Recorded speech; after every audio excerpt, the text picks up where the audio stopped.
त्याचप्रमाणे न्यायदेवतेनं आमच्याशी पण न्याय केला आहे.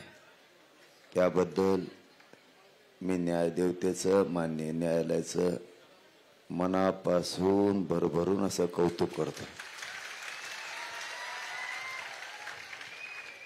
आता दुसरा मुद्दा महत्वाचा आहे. मी जाहीरपणानं सांगतो आणि माझं हे सांगणं आता शेवटचं एवढं लक्षात ठेवा. ज्या रोडवर गाड्या आहेत त्या तुम्ही मैदानात नेऊन लावा, हे माझं तुम्हाला शेवटचं सांगणं आहे. आणि तुम्ही सुद्धा मैदानावर झोपा, हे सुद्धा माझं तुम्हाला शेवटचं सांगणं आहे. आपल्याला न्यायदेवतेचं न्यायालयाचं नियमाचं पालन करायचं आहे. इथं बाजूला 200 मीटरवर कॉर्नर मैदान म्हणून आपल्याला ते खुलं करून दिलंय. जेवढ्या गाड्या मुंबईभरात त्या पुऱ्या गाड्या तुम्ही मैदानावर लावा, मैदानावर झोपा, हे मला तुम्हाला शेवटचं सांगायचं. आणि जर तुम्हाला आरक्षण पाहिजे नसलं, तुम्हाला कोणाचं तरी ऐकून गोंधळ काही करायचा असला तर तुम्ही तुमच्या गावाकडे जाऊ शकता.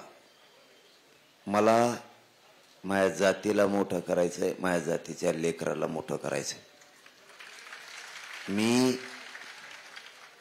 मला हेच शब्द बोलायसाठी पाणी प्यावं लागलं आणि मग बोलावं लागलं. तुमच्या बुद्ध्या जर ठेप्याला असल्या तर समजून घ्या मला किती वेदना असते, मला किती त्रास असेल या उपोषणाचा. कोणासाठी? तुमच्या लेकरा बाळांसाठी मी एवढे कष्ट सहन करतोय. तुम्हाला आरक्षण देऊन तुमचे लेकरं सुखी समाधानी करायचे, आता पिढ्याना पारचे, माझी जात मोठी करायची. त्यासाठी हे सगळे कष्ट मी भोगतोय. मी समाजाचा अपमान होईल, मान खाली होईल असं कधी वागत. म्हणून तुम्हाला मी आता शेवटचा शब्द वापरला. मला 2-2 घोट पाणी पिऊन जर तुमच्याशी बोलायची वेळ येत असेल तर तुमचा काय उपयोग? मला इतक्या वेदना असून 2 घोट पाणी पिऊन, घोटभर पाणी पिऊन मला तुमच्याशी बोलावं लागतंय वारंवार. काय उपयोग आहे तुमचा? म्हणून शेवटचं सांगतो, मुंबईभरात जेवढ्या गाड्या असतात तेवढ्या ग्राउंडला लावा आणि ग्राउंडलाच गाड्याजवळ झोपा.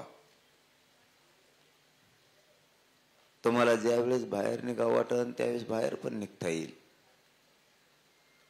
पण मुंबईकराला त्रास होईल असं कोणी वागू नका. मला वाटतं आंतरवालीत पण हेच पोरं होते आणि मुंबईत पण हेच आहेत. दुसऱ्याला त्रास नाही देत. इतकाच मीडिया सुद्धा आंतरवालीत होता, किंबहुना याच्यापेक्षा जास्त. कधी पत्रकारांचं कधी ऐकायला नाही आलं की त्रास झाला. इथंच मात्र ऐकायला येतं, त्याच्यामुळे आमचा संशय खूप बळ होतोय. बरं, हेच ते पोर आहेत, आंतरवालीत त्रास नाही दिला, इथं कसं काय देते? हे काहीतरी षडयंत्र आहे. आमच्यात घुसून आम्हाला बदनाम करायसाठी हे कोणीतरी करतंय. रोडवर पण हेच आहे. कोणीतरी राजकारणी माणसाने त्याला फगवायचं किंवा एखाद्या समन्वयकाने फगवायचं. ते उंदीर मिशा कोणीतरी येते बी सांगतो वाटतं पोरायला की तुम्ही रोड आडाच लागतो. असं मला कळालंय. बेटा तो 2-4 बाऱ्या झालेला आहे. मी फक्त आंदोलनामुळे गप आहे. तो अंतरवलीला पण हेच केलं होतं एकदा, तो ह्या जिल्ह्यात पण हेच केलं, मुंबईत पण हेच केलं, तो मूक मोर्चाच्या टायमाला पण हेच केलं. तुला आम्ही चांगले ओळखून येत. तुला आणखीन एकदा सांगतो, तू माया नादाला लागू नको. तुला माहिती मी किती गंड्याचा आहे. मी जर मागा लागलो तो खुटा उपटीतो पुरा. असे चाळे करू नको. तुला घरी झोप, कारण इथं माझ्या जातीच्या आयुष्याचा प्रश्न आहे. माझी जात मला पुढे न्यायची आणि तुला नेत्याचं पायापासून सगळं चाटायचंय. तुला अशी सवय आहे पैशा पुढं. तो कसा मोठा झालेला आहे, तो आधी किती भिकारी होता हे सगळं माहिती आहे आम्हाला. आणि तुला चांगलं माहिती आहे मी किती विचित्र नमुना आहे. त्यामुळं सावध होय. माझं समाजाचं पोराला सामनं आहे. मी सांगितलं तेवढं करा. मला डबल बोलायला लावू नका. सगळ्यांनी ग्राउंडवर गाड्या घ्या, निवांत ग्राउंडवर झोपा. तिथं जेवणाचं अख्खे मुंबई जेवण इतकं जेवायला आणा लागलेत माझे खेड्यातले गरीब मराठी तुमच्यासाठी. आपण आपल्याला त्रास देवर आपण कमी नाहीत. आपण एकट्या मराठीची 5 ते 6 राज्य एवढी ताकद आहे एकट्या मराठीची. म्हणून आपल्याला थोडा त्रास झाला तर लोक टेम्पो ट्रक आणि कॅन्टर भरून भाकऱ्या पाठवायला लागलेत मुंबईला. त्याच्यामुळं तुम्ही ग्राउंडवर जा. मला माहिती आहे तुम्हाला माया आहे म्हणून एखाद्याच तुम्ही तसं करत बसाल, पण न्यायालयाच्या सगळ्या नियमाचं पालन करायचं हे समजून घ्या. आणि मुंबईकराला त्रास होता कामा नये हे पण समजून घ्या. तुम्ही काय लांब गेले का? ग्राउंडवर गाड्या लावायच्या तर ग्राउंडवर झोपायचंय. नसता आझाद मैदानला यायचंय. किती सोपं आहे.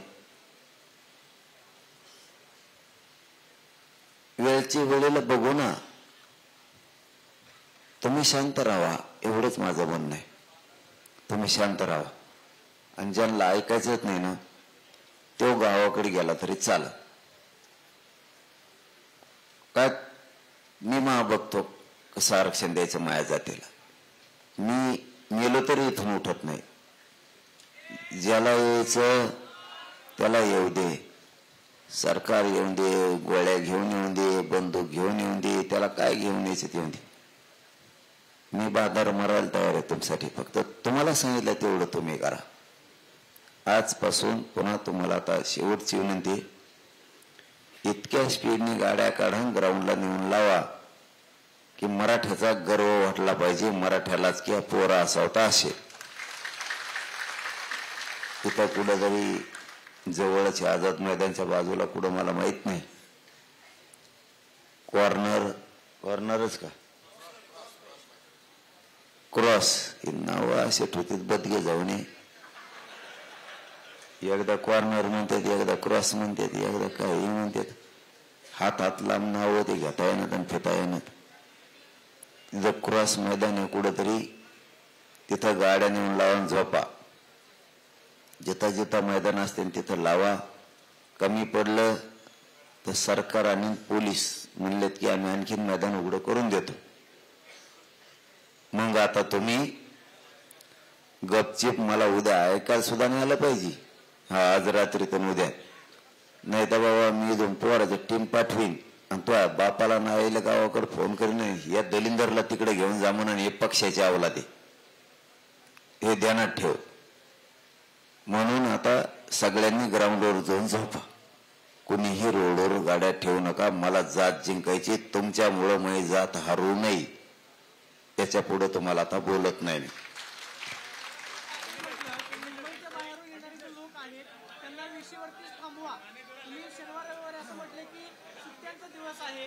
कोण म्हणलं? बाहेरून येणारे लोक आहेत त्यांना विशीवरतीच थांबवा असं काय आहे का? किंवा तुम्ही काय त्यांना आवाहन करता? काय ऑर्डर्स आहेत? नाही असं कोर्ट म्हणाला म्हणा ते गर्दी होते तर थांबवा त्यांना. विशीवरतीच थांबवा. मी सांगितलं ना तुम्हाला, न्याय देवता मी तुम्हाला अंतरवलीत होतो 10 दिवसापूर्वी सांगितलं. गरिबांचा आधार न्याय देवता आहे. सरकारने न्याय नाही दिल्यावर न्यायदेवता न्याय देते, तसं न्यायदेवता आम्हाला न्याय देणार. न्यायदेवतेचं बाहेर आडा, मुंबईच्या बाहेर गाड्या असं म्हणू शकत नाही का. तुम्ही या पण शांततेत गाड्या लावा, तुम्ही शांततेत तिथं बसा, हे न्यायदेवता म्हणू शकतं. आडवा न्यायदेवता म्हणू शकत नाही. न्यायदेवता आम्हाला न्याय देणार, पण मी ऑर्डर बघितली नाही त्याच्यामुळे मी काय बोलू शकत नाही, पण नियमाचं पालन होणार.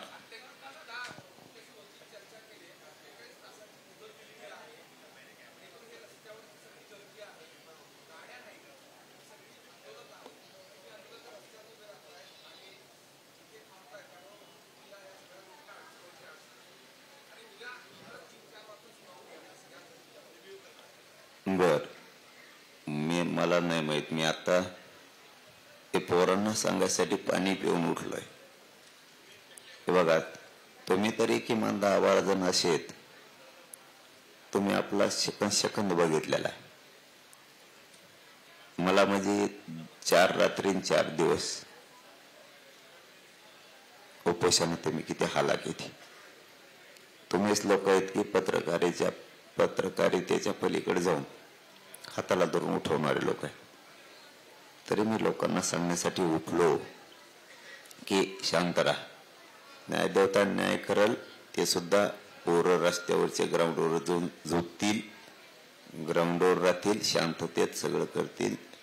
आम्ही न्यायालयाचे नियमाचं सगळं पालन करू आणि त्यांनाही सांगतो तुम्ही पण पालन करा.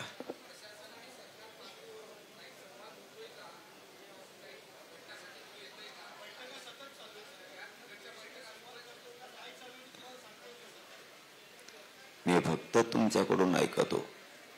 बैठका रात्रंदिवस सुरू आहेत म्हणून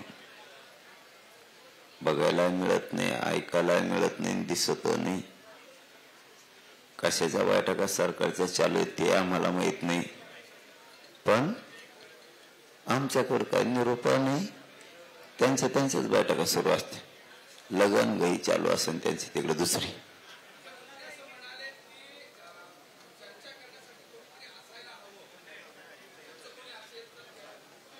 मी आहे नाही इथं, मग काय कुठलं खेटर.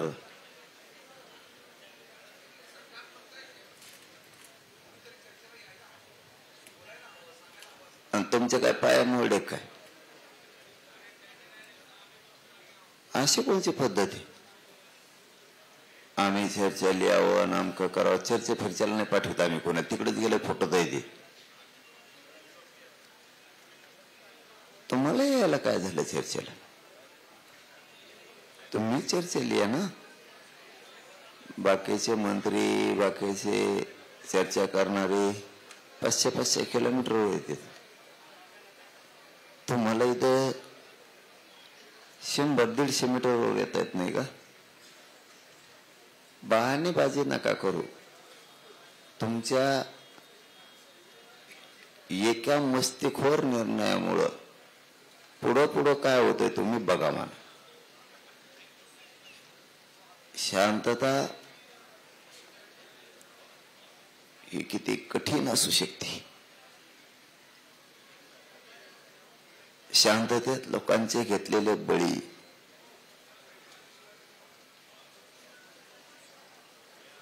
याची किती परिसीमा अवघड असते हे देवेंद्र फडणवीसला कळत.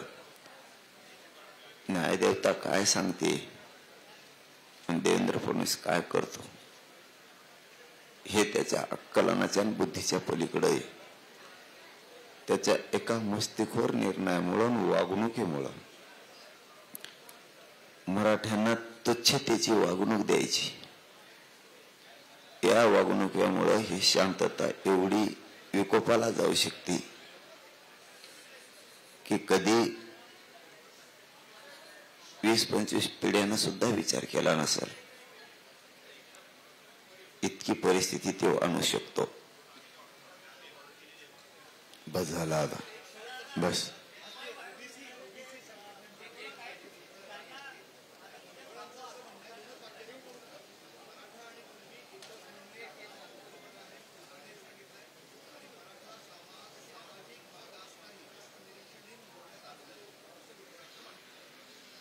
त्याला तर कोली तुम्ही येवल्यावाल्याला कवा कोली तुम्ही.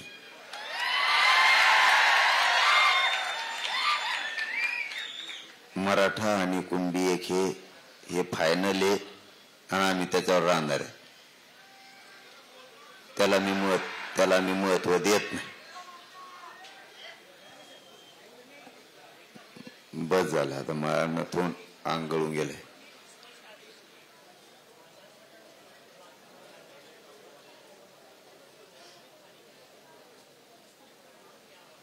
काय मग आता सांगितलं ना. अरे हिंदीचा दादा मला लय पचकाय. तुला काय सांगा, मायामुळे तो हिंदी बिघडायची. आता मराठीत सांगितलं तेच आपलं तिकडं वरगडून घ्यावा आणि काय. चल धन्यवाद.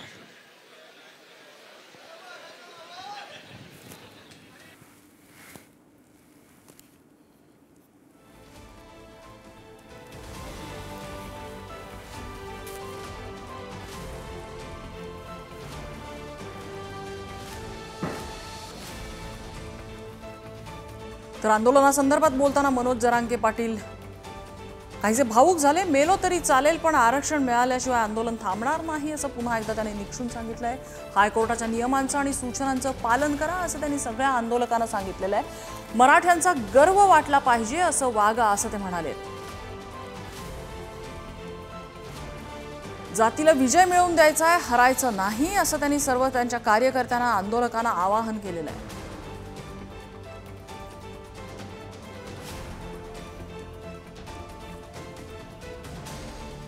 आज कोर्टाने मराठा आंदोलक जे CSMT स्थानकाबाहेर आणि स्थानकामध्ये रेल्वेच्या ट्रॅकवरती उतरलेले दिसले, काही जण गोंधळ घालताना दिसले, त्यावरून कोर्टाने कठोर सूचना दिलेल्या होत्या आणि त्यामुळेच आपण पाणी प्यायलो आणि तुमच्यासोबत संवाद साधण्यासाठी आलो असं मनोज जरांगे पाटील यांनी सुरुवातीला सांगितलं.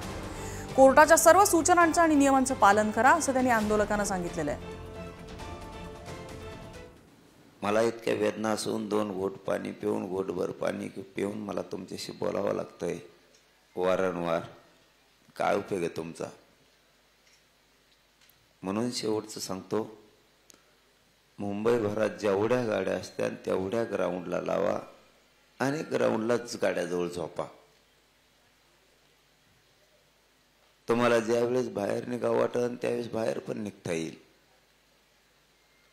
पण मुंबईकराला त्रास होईल असं कोणी वागू नका. आणि जर तुम्हाला आरक्षण पाहिजे नसलं, तुम्हाला कोणाचं तरी ऐकून गोंधळ काही करायचा असला तर तुम्ही तुमच्या गावाकडे जाऊ शकता. मला माझ्या जातीला मोठं करायचंय, माझ्या जातीच्या लेकराला मोठं करायचंय.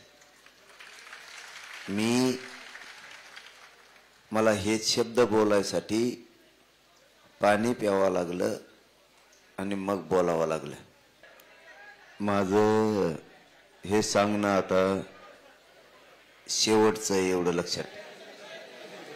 आपण जे तुमचं जे म्हणणं आहे आणि वकील बांधवांचं जे म्हणणं,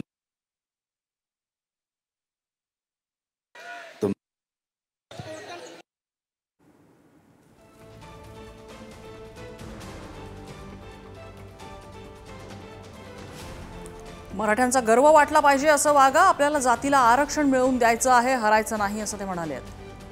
आता शेवटचं एवढं लक्षात ठेवा, ज्या रोडवर गाड्या आहेत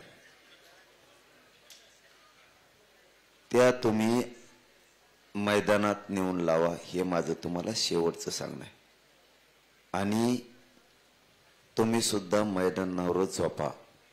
हे सुद्धा माझं तुम्हाला शेवटचं सांगणं आहे. आपल्याला न्यायदेवतेचं, न्यायालयाचं नियमाचं पालन करायचं आहे.